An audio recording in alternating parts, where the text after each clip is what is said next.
మొదటి వచనంలో నుండి అటు తర్వాత యూదుల పండుగ ఒకటి వచ్చాను. అంటే అది పస్కా కానీ పెంతెకొస్తు కానీ పర్ణశాలల పండుగ కానీ ఏదో ఒకటి ఏజ్ ఉండాలి. కనుక యెరూషలేములో గొర్రెల ద్వారము దగ్గర హెబ్రీ భాషలో బెతెస్దా అనబడిన ఒక కోనేరు కలదు. కాబట్టి గొర్రెల ద్వారము అని అంటే పస్కా అప్పుడు గొర్రెలు వధింపబడుతూ ఉంటాయి కదా, అందుకోసము మార్కెట్లో నుంచి గొర్రెలు తీసుకొని వచ్చి అక్కడ నిలబెడతారు. అక్కడి నుంచి బయటకు వెళ్ళి గొర్రెలు కొనుక్కొని వస్తారు. అందువలన దానికి గొర్రెల ద్వారం అని పేరు అన్నమాట. ఆ పక్కనే ఒక కోనేరు ఉంది. ఆ కోనేరు బెతెస్దా, హెబ్రీ భాషలో బెతెస్దా అనబడిన కోనేరు కలదు. దానికి 5 మండపములు కలవు. మండపములు అంటే షెల్టర్స్ అన్నమాట. మధ్యలో కోనేరు ఉంటుంది. కోనేరు చుట్టూ 5 మండపములు, అంటే ఎవరైనా వచ్చి అక్కడ ఉండటానికి షెల్టర్స్. ఆయా సమయములకు దేవదూత కోనేటిలో దిగి నీళ్లు కదిలించుట కలదు. అది ఒక ప్రత్యేకమైన సంగతి. పర్టికులర్ టైం అనేది ఏమీ లేదు, పర్టికులర్ రోజు అనేది ఏమీ లేదు. దేవదూత ఆయా సమయాల్లో వచ్చి ఆ కోనేటిలో ఉన్నటువంటి నీటిని కదిలించి వెళ్తారు. నీరు కదిలింపబడిన పిమ్మట మొదట ఎవడు దిగును వాడు ఎట్టి వ్యాధి గలవాడైనను బాగుపడును. కనుక ఆ మండపంలో రోగులు, వృద్ధివారు, ఊచకాలు చేతులు గలవారు గుంపులుగా పడి ఉండిరి. కాబట్టి ఎప్పుడైతే దేవదూత వచ్చి ఆ నీళ్ళని కదిలించి వెళ్తారో వెంటనే ఎవరైతే ఆ నీటిలోనికి మొదట దిగుతారో అతనికి ఎలాంటి వ్యాధి ఉన్నా సరే అతను స్వస్థత పొందుతాడు. అందువలన ఈ మంటపాలు నిండిపోయి ఎవరితోని, గురుడి వారితోని, రోగులతోని, తర్వాత పూజ చేయగల వారితోనూ, కుంటి వారితోనూ మంటపములలో గుంపులుగా రోగులు పడి ఉంటారు. 5వ వచనం. అక్కడ 38 ఏండ్ల నుండి వ్యాధి గల ఒక మనుషుడుండెను. అతనికి వయసు 38 ఏళ్ళు కాదు, అతని జబ్బు యొక్క వయసు 38 ఏళ్ళు. అతని వయసు ఎంతో తెలియదు, కానీ అతను వ్యాధి అనుభవిస్తున్నది 38 సంవత్సరాల నుంచి. ఒకవేళ అతనికి ఒక 22 సంవత్సరాలకి ఆ వ్యాధి వస్తే అప్పటి నుంచి 38 సంవత్సరాలు అంటే ఒక 60 సంవత్సరాలు అనుకోవచ్చు. అలాగూ ఒక దీర్ఘకాల వ్యాధితో ఆయన ఉన్నాడు. యేసు వాడు పడి ఉండటం చూచి వాడు అప్పటికి బహుకాలము నుండి ఆ స్థితిలో ఉన్నాడని ఎరిగి స్వస్థపడగోరుచున్నావా? చాలా ఆశ్చర్యమైన మాట ఇది. బహుకాలం నుండి ఆ స్థితిలో ఉన్నాడు. 38 సంవత్సరాల నుండి వ్యాధిగ్రస్తుడిగా ఉన్నాడు. ఆ మంటపం దగ్గర ఉన్నాడు. అక్కడ చాలా మంది ఉన్నారు. కానీ ప్రభు మనుషుల యొక్క అంతర్యాన్ని ఎరిగిన వాడు కాబట్టి అతని దగ్గరికి వచ్చి నీవు స్వస్థత పొందగోరుచున్నావా అని అడిగాడు. మరి మిగిలిన వాడు ఎందుకున్నట్టు?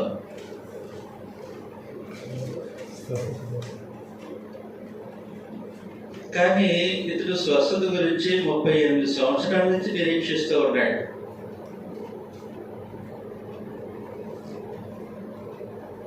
ఏదన్నా ఒక వ్యాధి ఒక 2-3 సంవత్సరాలు ఉంటేనే జీవితం మీద విరక్తి వచ్చేస్తుంది మనిషికి. అలాంటి వాడు నాకు తెలుసు. ఈ బాధ నేను భరించలేకపోతున్నాను. కాబట్టి ఇక్కడితో జీవితం అయిపోతే బాగున్నాం అన్న వాళ్ళు కూడా ఉన్నారు. కానీ మనిషి అలాంటి మనిషి కాదు.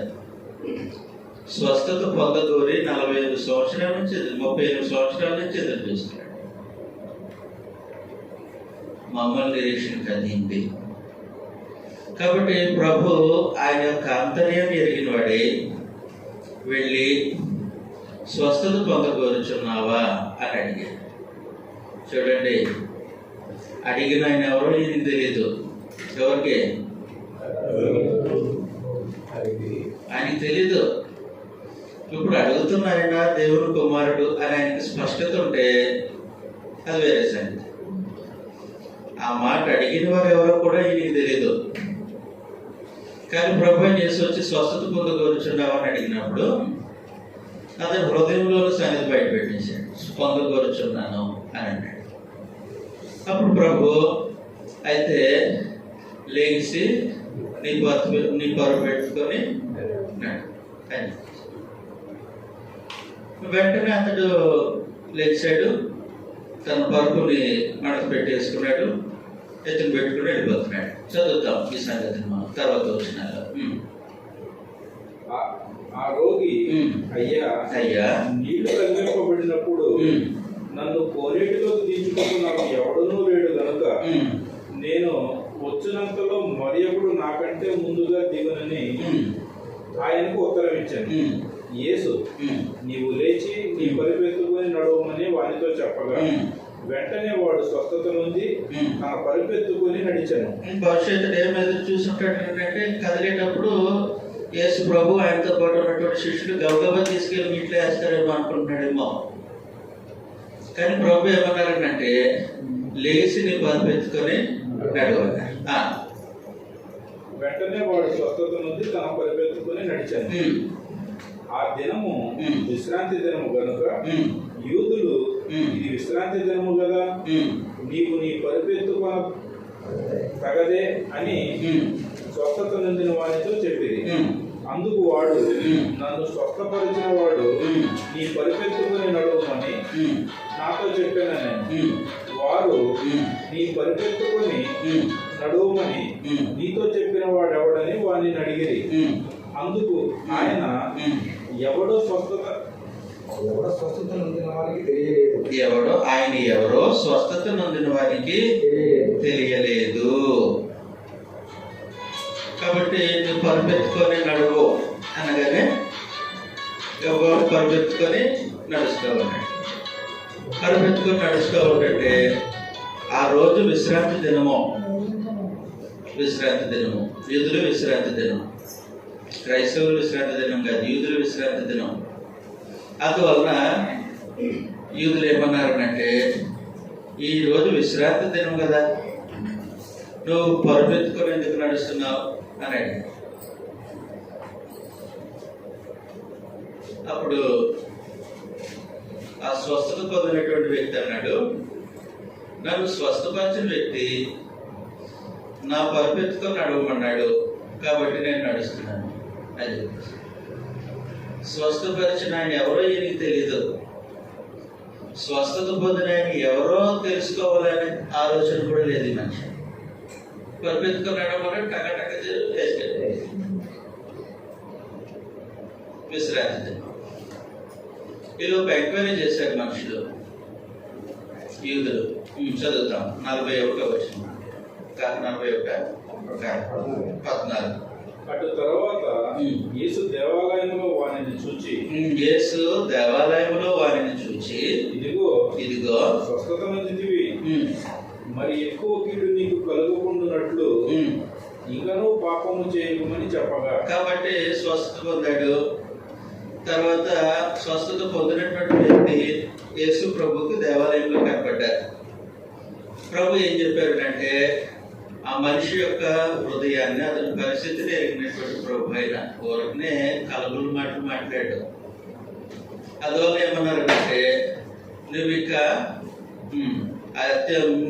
పాపం చేయొద్దు, ఇకను పాపం చేయొద్దు, ఎక్కువ కీడు కలుగుతుంటే ఇక పాపం చేయొద్దు అని చెప్పాడు. అప్పుడు ఈయన జ్ఞాపకం వచ్చింది, నన్ను స్వస్థపరిచింది ఈయనే అని. వెంటనే ఏం చేయాలి? కృతజ్ఞత చెల్లించాలి. అది జరగలేదు అక్కడ. రెండవది, శానాన్ని దయ్యం పట్టిన వాడు స్వస్థత పొందిన తర్వాత ఆయన పాదాల దగ్గర కూర్చొని నేను నీతో పాటు ఉంటాను అన్నాడు. అప్పుడు ప్రభు అన్నారు, నువ్వు నీ ఇంటికి వెళ్ళిపో అని పంపించేసాడు. అలాంటి ఏ సంఘటన జరగలేదు. ఈయన స్వస్థపరిచాడు, కొరబెత్తుకుని వెళ్ళిపోయాడు. మళ్ళీ ఆయన మొహం చూడలేదు ఆయన. ఇప్పుడు ప్రభే కనుగొని నువ్వు స్వస్థత పొందావు, మరి ఎక్కువ కీడు చేయకు, కీడు కలిగేటట్టు పాపం చేయకు అన్నాడు. అలాగే ప్రభుని ఇక్కడ కూర్చోవాలి. ఈ మనిషి ఏం చేశాడనంటే వెంటనే యూదుల దగ్గరికి పరిగెత్తి, అదిగో నన్ను స్వస్థపరిచిన ఆయనే అని చూపించాడు. మీకు అర్థమవుతుందండి? స్వస్థపరిచింది ఆయనే అని చూపించాడు. అప్పుడు ప్రభు యేసు విశ్రాంతి దినాన్న ఇతనిని స్వస్థపరిచాడని యూదులు ప్రభు యేసుని హింసించారు. తర్వాత మనుషులు వాడు వెళ్ళి తను స్వస్థపరిచిన వాడు యేసు అని యూదులకు తెలియజెప్పాను. ఈ కార్యములను విశ్రాంతి దినమున చేసినందున యూదులు యేసుని హింసించరి. అయితే ఈ యూదులు యేసుని హింసించారు. అది ఎలా జరిగిందో మనకు తెలియదు. అయితే యేసు నా తండ్రి ఇది వరకు పని చేయుచున్నాడు, నేనును చేయుచున్నానని వారికి ఉత్తరం ఇచ్చాను. ఇది ప్రభువు యేసు చేసినటువంటి సూచక క్రియ. అది సూచక క్రియ కాబట్టి దాని వెనక ఒక సందేశం ఉంది. అది ఒక సంగతిని సూచిస్తుంది. ఏంటంటే నా తండ్రి ఇదివరకు పని చేయుచున్నాడు, నేనును పని చేయుచున్నాను. ఇది యూదులకు నచ్చదు. దేవుడు రెస్ట్లో ఉన్నాడు. ఆయన 6 దినములు పనిచేసి 7వ దినమున విశ్రాంతి తీసుకున్నాడు.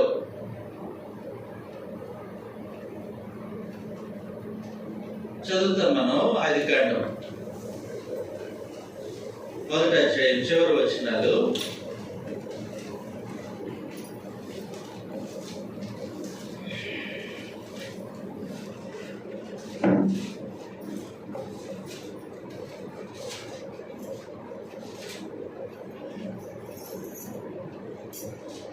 రెండో అధ్యాయం మొదటి నుంచి చదివేసి. ఆకాశమును భూమియు వాటిలో ఉన్న సమస్తమును సంపూర్తి చేయబడెను. దేవుడు తాను చేసిన తన పని 7వ దినములోగా సంపూర్తి చేసి తాను చేసిన తన పనిని అంతటిని 7వ దినమున అంతటి నుండి 7వ దినమున విశ్రమించాను. కాబట్టి దేవుడు ఆ 7వ దినమును ఆశీర్వదించి పరిశుద్ధపరిచాను. ఏలయనగా దానిలో దేవుడు తాను చేసినట్టు సృజించినట్టు తన పని అంతటి నుండి విశ్రమించను. దేవుడైన యెహోవా. కాబట్టి 6 రోజులు దేవుడు పనిచేశారు, 7వ రోజు నుండి విశ్రాంతి తీసుకున్నారు. 7వ రోజు విశ్రాంతి తీసుకున్నారు అని ఉంది. కానీ ప్రభు ఏం కూడా చేస్తున్నారనంటే నా తండ్రి ఇదివరకే పని చేయించున్నాడు, నేనును పని చేస్తున్నాను.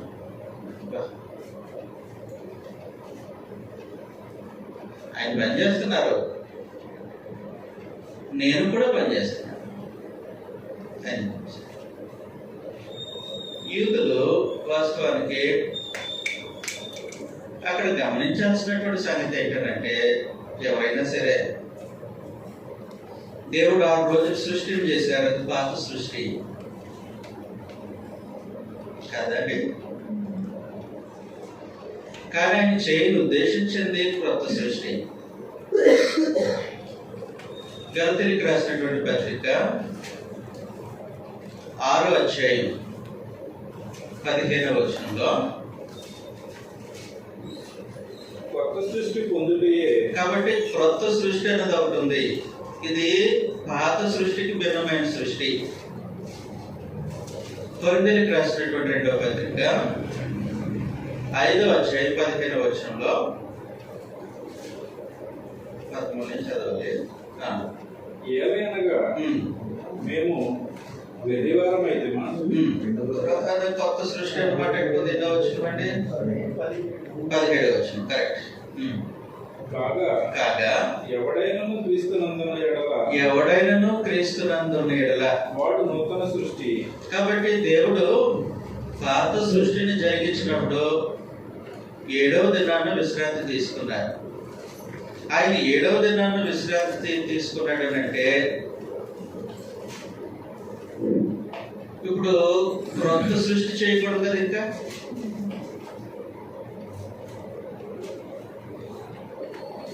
అంతేనండి. కానీ మహోన్నతుడైన దేవుడు క్రొత్త సృష్టి కొరకు పని ప్రారంభించారు.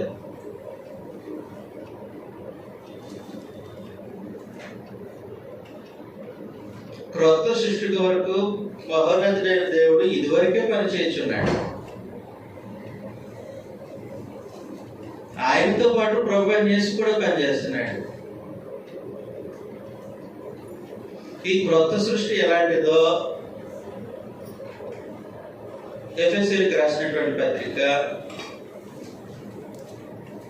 2వ అధ్యాయం 10వ వచనంలో మరియు వాటి యందు మనము నడుచుకొనవలెనని దేవుడు ముందుగా సిద్ధపరిచిన సత్క్రియలు చేయుటకై మనము క్రీస్తు యేసునందు సృష్టింపబడిన వారమై ఆయన చేసిన పని. ఎవరు చేసిన పని? దేవుడు చేసిన పని. ఆదాము దేవుడు చేసిన పని. ఆదాము దేవుడు తన చేతులతో నిర్మించారు. ఎవరిని? ఆదాము ప్రక్కన ఎముకల్లో నుండి అవ్వను నిర్మించారు. అది పాత సృష్టి. ఇప్పుడు క్రీస్తు యేసునందు దేవుడు క్రొత్త సృష్టి చేస్తున్నారు. దేవుడు చేస్తున్న పని అది. దేవుడు చేసిన పని క్రొత్త సృష్టి. ఈ క్రొత్త సృష్టి యొక్క పని ప్రారంభమైపోయింది. ఆల్రెడీ ప్రారంభించింది ఎవరు? కొనసాగిస్తున్నది ఎవరు? దేవుడు పని చేస్తున్నారు. ఇదివరకే నా తండ్రి పని చేయించున్నాడు, నేను పని చేయించున్నాను. అది సరే. కానీ యూదులు ఏమంటూ ఉన్నారంటే పాత సృష్టి యొక్క విశేషం ఆలోచిస్తున్నారు, కానీ దేవుడు ఉద్దేశించినటువంటి క్రొత్త సృష్టి యొక్క రూపంలోనికి మారాలని మనసు లేదు. క్రొత్త సృష్టి యొక్క రూపంలోనికి మారాలని మనసు లేదు. అసలు వాస్తవానికి విశ్రాంతి దినాన్ని దేవుడు ఉద్దేశించిన సంగతి ఏంటి? నిర్గమకాండం 20వ అధ్యాయము 9వ వచనంలో నుండి 6 నుంచి చదవాలి. నన్ను ప్రేమించి నా ఆజ్ఞలు గైకొన్న వారిని 1000 తరముల వరకు కరుణించువాడనై ఉన్నాను. దేవుడైన యెహోవా నామమును వ్యర్థంగా ఉచ్చరింపకూడదు. యెహోవా తన నామమును వ్యర్థంగా ఉచ్చరింపు వానిని నిర్దోషిగా ఎంచడు. విశ్రాంతి దినమును పరిశుద్ధముగా ఆచరించుటకు జ్ఞాపకము ఉంచుకొనుము. 6 దినములు నీవు కష్టపడి నీ పని అంతటి చేయవలెను. 7వ దినము నీ దేవుడైన యెహోవాకు విశ్రాంతి దినము. దానిలో నీవైనను నీ కుమారుడైనను నీ కుమార్తె అయినను నీ దాసుడైనను నిశ్చయించేశాడు. ఎవరెవరు? నీవైనను నీ కుమారుడైనను నీ కుమార్తె అయినను నీ దాసుడైనను నీ దాసి అయినను నీ పశువైనను నీ ఇంట్లలో ఉన్న పరదేశి అయినను ఏ పనియు చేయకూడదు. అంటే ఏం పని అది? ఏ పని చేయకూడదు. ఏం పని చేయకూడదు. నిర్గమకాండం 35వ అధ్యాయం 1 నుండి. ఏ పని చేయకూడదు. మోషే ఇశ్రాయేలు సర్వ సమాజమును పోగు చేసి మీరు చేయనట్లు యెహోవా ఆజ్ఞాపించిన విధులేమనగా 6 దినములు పని చేయవలెను, 7వది మీకు పరిశుద్ధ దినము. మీకు పరిశుద్ధ దినము, అది యెహోవా విశ్రాంతి దినము. అది యెహోవా విశ్రాంతి దినము. దానిలో పని చేయు ప్రతి వాడును మరణ శిక్ష నొందును. విశ్రాంతి దినమున మీరు మీ ఇండ్లలో ఎక్కడను అగ్ని రాజబెట్టకూడదు. అది సంగతి. విశ్రాంతి దినమున మీ ఇండ్లలో ఎక్కడను అగ్ని రాజబెట్టకూడదు అని అంటే జీవనోపాధి సంబంధమైనటువంటి పని చేయకూడదు. వ్యాపారాలు చేయకూడదు.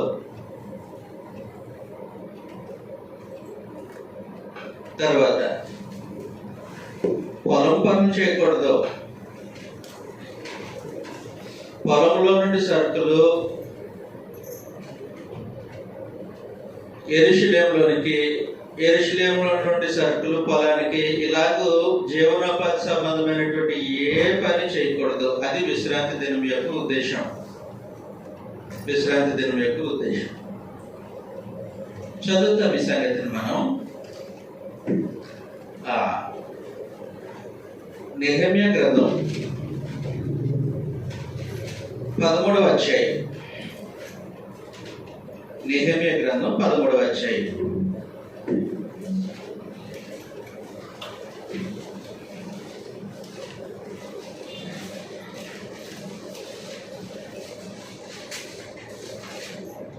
పదహారవ వచనంలో నుండి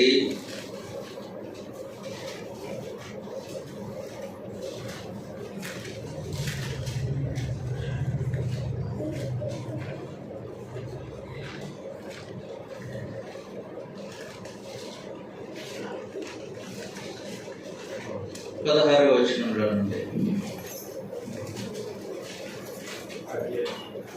13వ అధ్యాయం సార్.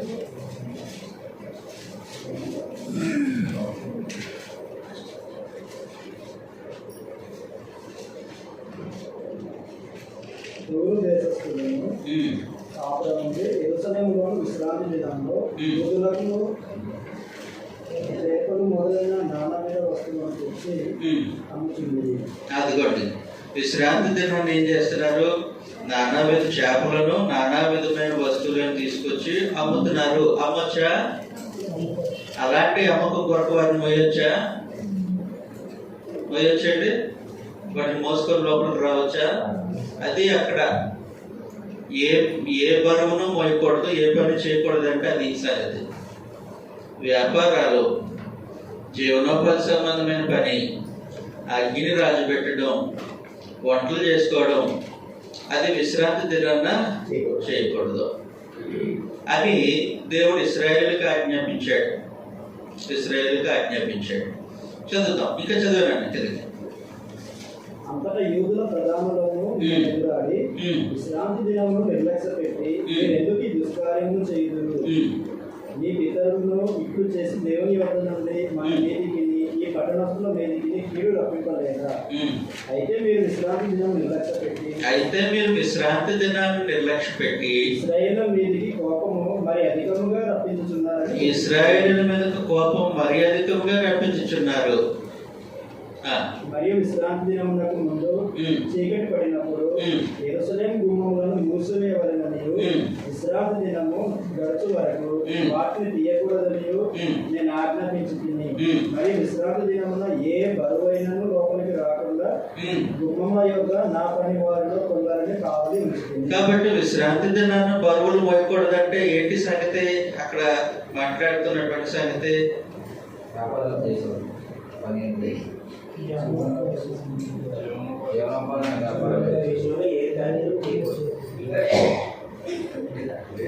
విశ్రాంతి దినములో ఏ బరువును లోపలికి తేకూడదు అన్నాడు నెహెమ్యా. ఇది దేవుని ఆజ్ఞ. ఇలాగో దేవుడు ఆజ్ఞాపించినటువంటి రోజున మీరు వ్యాపారాలు చేసినందుకు మీ పరివారి చేత బరువులు మోయించుకొని లోపలికి తీసుకొని వచ్చి వాటిని చేపలో ఏయో మొత్తానికి వాటిని అమ్ముతున్నప్పుడు దేవుడు విశ్రాంతి దినాన్ని పరిశుద్ధంగా ఆచరించలేదు కాబట్టి వారిని శిక్షించాడు. ఇప్పుడు మీరు అదే పని చేస్తే మరి ఎక్కువగా కీడు వచ్చే అవకాశం ఉంది. కాబట్టి సాటర్డేనే యెరూషలేము యొక్క గుమ్మాలు మూసేయాలి. యెరూషలేములోనికి ఎవరు కూడా బరువులు తీసుకొని బరువులు మోసుకొని రాకూడదు. కావాలంటే అక్కడ నా పన్నోళ్ళు ఇద్దరు కాపలా పెట్టేస్తాను, కొంతమందిని కాపలా పెట్టేస్తాను అన్నప్పుడు విశ్రాంతి దినమున బరువులు మోయకూడదు అంటే ఏ బరువులని మీరు అనుకుంటున్నారు? వాళ్ళు ఏమనుకుంటున్నారో వదిలేద్దాం. అసలు గ్రంథం ఏం బరువులు చెప్తుంది?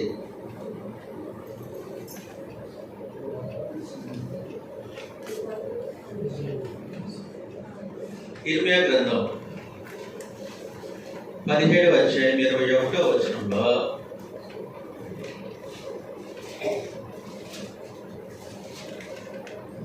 యెహోవా ఇలాగ సెలవిస్తున్నాడు, మీ విషయములలో జాగ్రత్త పడుడి. విశ్రాంతి దినమున ఏ బరువును మోయకుడి. విశ్రాంతి దినమున ఏ బరువు మోయకూడదు అని అంటాడు. యెరూషలేము గుమ్మములలో గుండా ఏ బరువును తీసుకుని రాకూడి. అది యెరూషలేము గుమ్మముల గుండా బరువులు తీసుకొస్తున్నారంటే ఏం పట్టుకొస్తారు? వ్యాపారాల కొరకు వస్తువులు పట్టుకొస్తారు.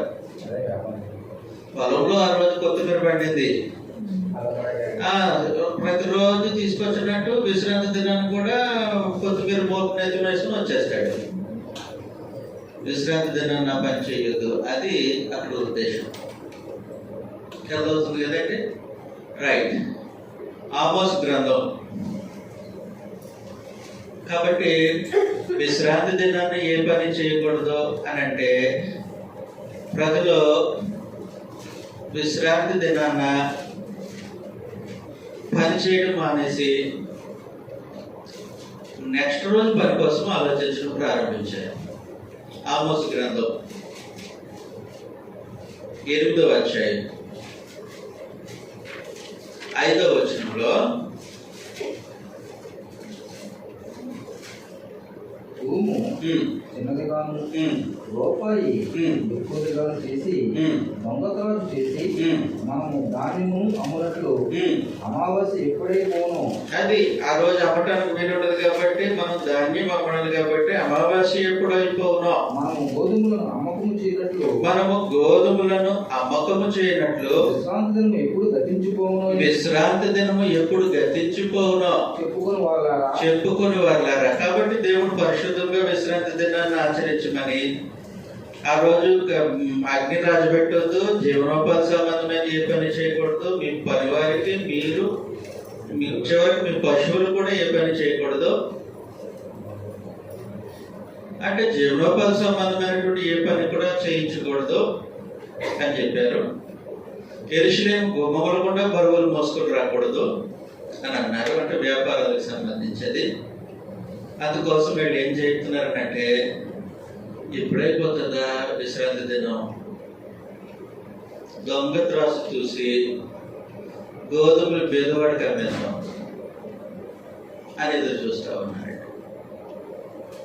అంటే విశ్రాంతి దినాన్ని పరిశుద్ధంగా ఆచరించడం అని అంటే ఆ రోజు వ్యాపారం చేయడం మానేయడమా, లేదంటే వ్యాపారం కోసం ఆ రోజు కూడా ఆలోచన చేయడమా? ఏది పరిశుద్ధంగా ఆచరించడం?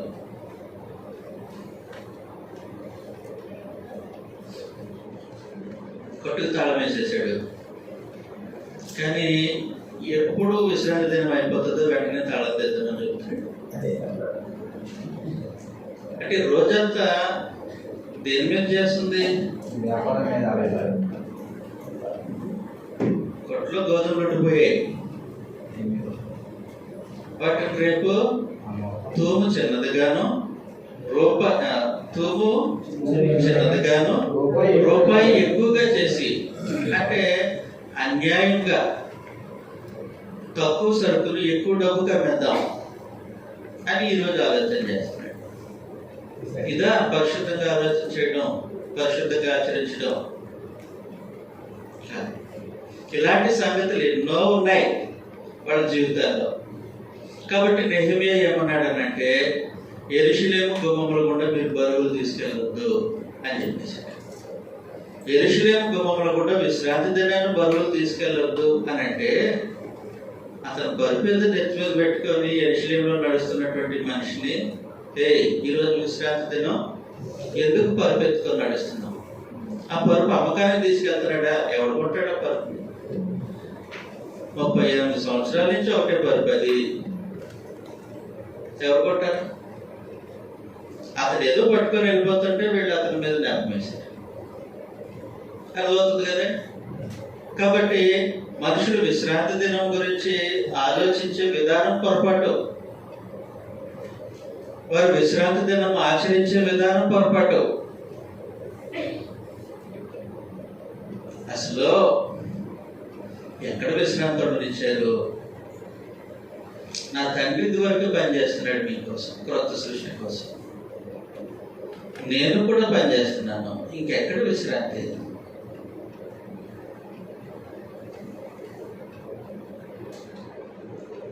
ఇంకెక్కడ విశ్రాంతి? ఇది చాలా జాగ్రత్తగా ఆలోచన చేయాలి. ఎందుకంటే ఇది యోహాను సువార్త. చదివేసేద్దాం మనం ఇప్పుడు. యోహాను సువార్త 5వ అధ్యాయము 16వ వచనంలో నుండి, ఈ కార్యములను విశ్రాంతి దినమున చేసినందున యూదులు యేసును హింసించిరి. అయితే యేసు నా తండ్రి ఇదివరకు పని చేయుచున్నాడు, నేనును చేయుచున్నానని వారికి ఉత్తరమిచ్చాను. ఆయన విశ్రాంతి దినాచారము మీరుట మాత్రమే గాక దేవుడు తన సొంత తండ్రి అని చెప్పి తను దేవునితో సమానుడిగా చేసుకొనేను కనుక ఇందు నిమిత్తమును యూదులు ఆయనను చంపవలనని మరి ఎక్కువగా ప్రయత్నం చేశారు. కాబట్టి విశ్రాంతి దినాన ప్రభు అయిన యేసు కార్యములు చేయడం దేనికి నిదర్శనం?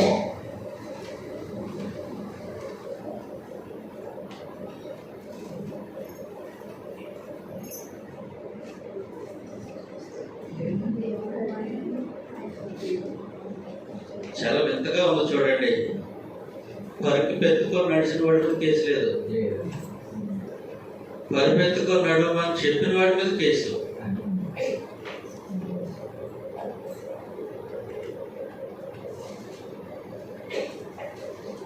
ఇది ఒక సూచనక్రియగా ప్రభు జరిగించారు. కానీ ఇది దేనికి నిదర్శనం?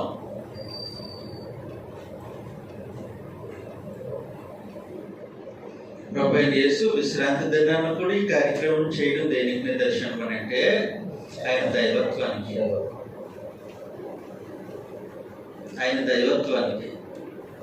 ఆయన అన్నారు, నా తండ్రి ఇదివరకే పని చేస్తున్నాడు, నేను కూడా పనిచేస్తున్నాను. కాబట్టి తండ్రితో సమానంగా విశ్రాంతి దినాన్ని పనిచేస్తున్నాడు. అది కేవలము మానవ మాత్రుడైతే చేయడానికి ఉంటుందా? ఉండదు. కాబట్టి ఒక అద్భుతమైన స్టేట్మెంట్ అక్కడ. నా తండ్రి ఇదివరకే పనిచేస్తున్నాడు, నేను కూడా పనిచేస్తున్నాను అన్నప్పుడు వాళ్ళకి అర్థమైపోయింది. తండ్రి పనిచేస్తున్నాడు, ఆయనతో సమానంగా ఈయన పనిచేస్తున్నాడు. తండ్రి అయినటువంటి దేవునితో సమానంగా తను చేసుకుంటున్నాడు. అంటే దైవత్వం యొక్క సర్వసంపూర్ణత తను దేహంలో కలిగి ఉన్నటువంటి సంగతిని అక్కడ స్పష్టం చేసేసారు. ఏ కార్యక్రమం చేయడం ద్వారా? విశ్రాంతి దినాన స్వస్థపరిచారు. ఆయన చేస్తున్నటువంటి పని నూతన సృష్టి వైపు, నూతన సృష్టి వైపు కార్యక్రమాలు జరుగుతున్నాయి. జాగ్రత్తగా చూడండి. దేవుడు చేసినటువంటి పాత సృష్టి ఆదాము. మొదటి రోజు ఆదాము చేశాడా? ఎన్నో రోజు చేశారు? ఈ 6 రోజులు ఏం జరిగింది? ఎవరి కోసం ఆ సృష్టి? అలాగే ఇప్పుడు క్రొత్త సృష్టి కోసం తండ్రి పని చేస్తున్నాడు, ఆయనతో పాటు ప్రభు ఆయన యేసు పని చేస్తా ఉన్నాడు. క్రీస్తు యేసునందు నూతన సృష్టి కొరకు పనిచేస్తా ఉన్నారు. దేవుడు ముందుగా నిర్ణయించినటువంటి సత్క్రియలు చేయటకై క్రీస్తు యేసునందు దేవుని చేతి పనిగా మనం సృష్టింపబడతాం. దాని కొరకు ఆయన పనిచేస్తా ఉన్నాడు. అర్థమైపోయింది. దేవుడు పనిచేస్తున్నాడు నూతన సృష్టి కొరకు, ఆయనతో పాటు ఈయన కూడా పనిచేస్తున్నాడా? పనిచేస్తున్నాడు. ఆయనతో పాటు పనిచేసే షేరింగ్ ఎవరికి ఉంటుంది? సృష్టి క్రమంలో దేవునితో పాటు పనిచేసే షేరింగ్ ఎవరికి ఉంది? పాత సృష్టిలో దైవత్వం యొక్క సర్వసంపూర్ణత కలిగిన దేవునితో పాటు దైవత్వం యొక్క సర్వసంపూర్ణత కలిగిన క్రీస్తు ప్రభు ఆకాశములను తన చేతి పనులుగా సృష్టించాడు, పని చేస్తున్నారు పాత సృష్టి కోసం. ఇప్పుడు క్రొత్త సృష్టి కోసం పని చేస్తూ ఉన్నారు. ఎవరెవరు కలిసి? అది అక్కడ స్టేట్మెంట్ అర్థం. అర్థమైందండి? కాబట్టి వీడికి భయంకరమైన కోపం వచ్చేసింది. ఆయనని చంపేయాలన్నంత కోపం వచ్చేసింది. నేనేమన్నారు? నా తండ్రి ఇదివరకే పని చేస్తున్నారు, నేను కూడా పని చేస్తాను. వాళ్ళకి అర్థమైపోయింది. తండ్రి పని చేయడం అని అంటే పాత సృష్టి కొరకు ఆయన పని చేసినప్పుడు ఆయనతో పాటు దైవత్వం కలిగిన ఆయన పనిచేశాడు. ఇప్పుడు ఈయనే చెప్తున్నాడు. అది సంగతి.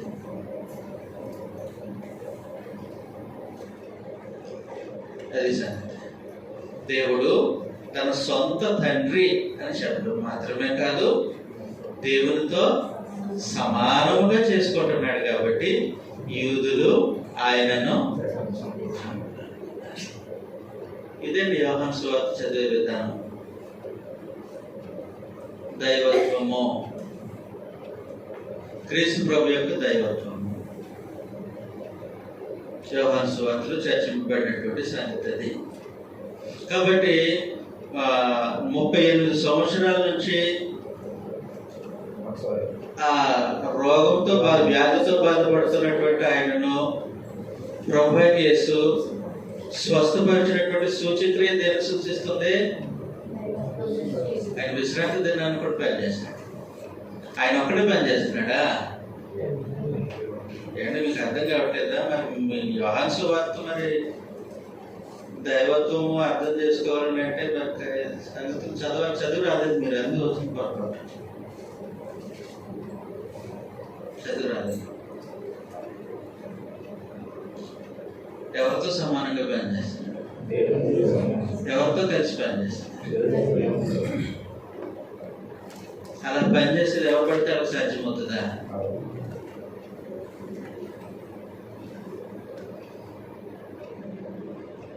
అలా పనిచేసేది ఎవరితో పడితే వాడు సాధ్యం కాదు.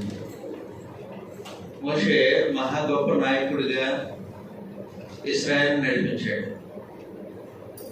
అంత గొప్ప నాయకుడిగా ఇశ్రాయేలు నడిపించిన 6వ రోజు వచ్చేసరికి ఇంటి దగ్గర కూర్చుంటాడు. ఎవరు? 6వ రోజు దేవుడితో పాటు పనిచేయడం అనేది ఎవరితో వాళ్ళకి సాధ్యమయ్యే పని కాదు. కానీ తండ్రి ఇదివరకు పనిచేస్తుంటే ఆయనతో పాటు పనిచేసేది దైవత్వం యొక్క సర్వసంపూర్ణత. ఆయన ఈయనే అని సూచించడానికి సూచక్రియ. తర్వాత మాటలు చదువుతాం. ఇది మీకు అసైన్మెంట్ ఇచ్చేస్తాను. తర్వాత మాటలు అయినా ఒకసారి చదువుదాం. 5వ అధ్యాయం. కాబట్టి యేసు వారికి ఇట్లు ప్రత్యుత్తరం ఇచ్చాను, తండ్రి ఏది చేయుట కుమారుడు చూచునో అదే గాని తనంతట తాను ఏది చేయనేరడు. అంటే రోజు విశ్రాంతి దినాన్న అతన్ని స్వస్థపరచడం అనేది ప్రభువైన యేసు తనంతట తాను చేసిన కార్యక్రమమా, తండ్రి అయిన దేవునితో కలిసి చేసిన కార్యక్రమం?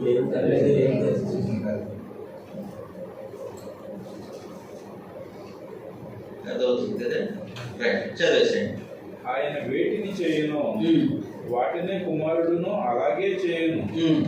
తండ్రి కుమారుని ప్రేమించుచు తాను చేయు వాటి నెరలను ఆయనకు అగపరుచుచున్నాడని మీతో నిశ్చయముగా చెప్పుచున్నాను. మరియు మీరు ఆశ్చర్యపడినట్లు వీటికంటే గొప్ప కార్యములను ఆయనకు అగపరుచును. ఆయన అగపరుచును, గొప్ప కార్యములు ఆయన అగపరుస్తారు. ఎవరిలో అగపరుస్తారు? ఎవరితో కలిసి? ప్రభువైన యేసుతో కలిసి. ప్రభువైన యేసులో అగపరుస్తారు గొప్ప కార్యం. తండ్రి మృతులను ఎలాగూ లేపి బ్రతికించునో అలాగే కుమారుడును తనకి ఇష్టము వచ్చిన వారిని బ్రతికించును. కాబట్టి తండ్రి ఆయన కలిసి చేస్తున్నటువంటి పని గురించి వివరించుకుంటూ వచ్చేసాడు. మీరు చాలా జాగ్రత్తగా చదవాలి ఈ సంగతి. చదవండి సార్. తండ్రి ఎవరికి తీర్పు తీర్చడు గాని తండ్రిని ఘనపరచున్నట్లుగా అందరూ కుమారుని ఘనపరచవాలని తీర్పు తీర్చుటకు సర్వాధికారము కుమారుడికి అప్పగించి ఉన్నాడు. కుమారుని ఘనపరచువాడు ఘనపరచని వాడు ఆయనను పంపిన తండ్రిని ఘనపరచడు. అది కాబట్టి కుమారుణ్ణి ఘనపరచకపోతే ఆయన ఎవరి ద్వారా ఉండి ఎవరితో కలిసి పనిచేస్తున్నాడో ఆయనను కనపరచు. ఇక్కడ ఏం జరిగిందనంటే మీకు చిన్న ఉదాహరణ చెప్తాను. రాజు ప్రభువైన యేసు చెప్పిన ఉపమానమే. రాజు తన కుమారునికి పెళ్లి విందు ఏర్పాటు చేసి నిర్ణయింపబడిన వారిని పిలవటానికి తన దాసులను పంపించాడు. కొందరు తన దాసులను అవమానపరిచారు. తన దాసులను అవమానపరిస్తే ఎవరిని అవమానపరిచినట్టు?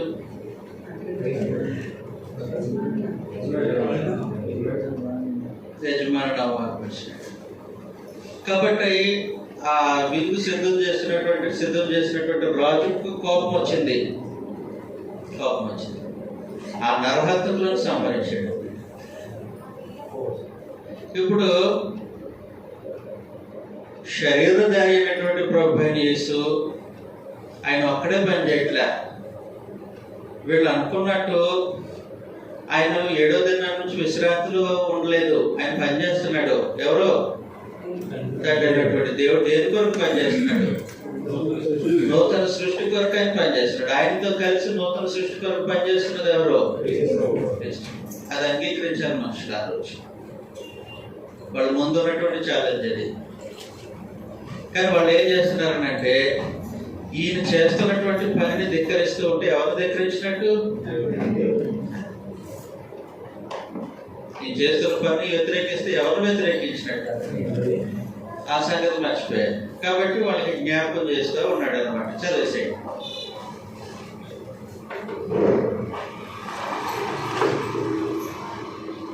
మాట విని నన్ను పంపినవని విశ్వాసించువాడు నిత్య జీవము గలవాడు.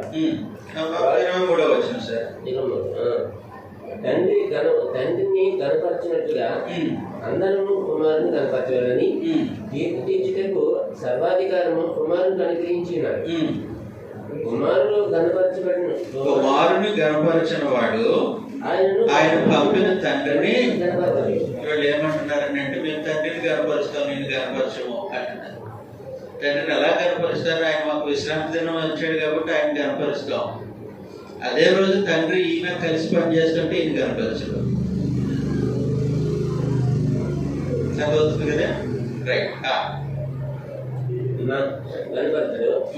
నా మాట విని నన్ను పంపిన వాడిని అంటే విశ్వాసించువాడు నిత్య జీవం గలవాడు. వాడు తీర్పులోనికి రాక మరణంలో నుండి జీవంలోనికి దాటి ఉన్నాడని మీతో నిశ్చయంగా చెప్తున్నారు. మృతులు దేవుని కుమారుని శబ్దం విని గడియ వచ్చుతున్నది. కాబట్టి ఆ సంగతులన్నీ మాట్లాడేస్తూ ఉన్నారు. అందువలన 19 నుంచి 47వ వచనం వరకు మీకు అసైన్మెంట్. నేను చెప్పింది అర్థమైంది కదండి.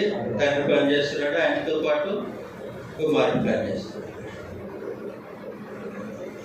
అలాగూ క్రీస్తు ప్రభు యొక్క దైవత్వాన్ని గురించి, దైవత్వం కలిగినటువంటి క్రీస్తు ప్రభుకు ఉన్నటువంటి అధికారం గురించి, ఆయన చేస్తున్నటువంటి పనుల గురించి, అధికారంతో ఆయన చేస్తున్నటువంటి పనుల గురించి 17 నుంచి 47 వరకు, 19 నుంచి 47వ వచనం వరకు చాలా ఉన్నాయి. ఆ పారాగ్రాఫ్ అంతా చదివి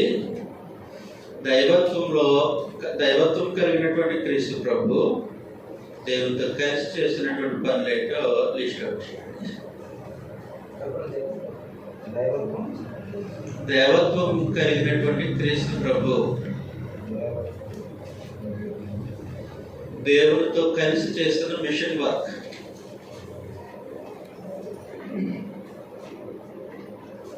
నా తండ్రి ఇదివరకు పని చేస్తున్నాడు, నేను పని చేస్తున్నాను.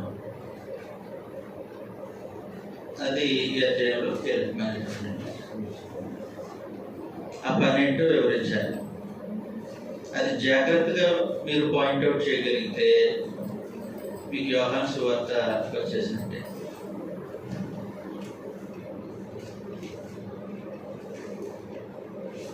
ఇంకా క్రీస్తు ప్రభు దైవత్వం గురించి మనుషులు రకరకాలైనటువంటి ఆలోచనలతో పట్టుకోవడం అవసరం లేదు.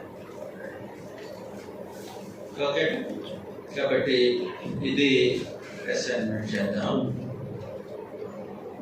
ఇంకా 6వ అధ్యాయానికి వచ్చేసరికి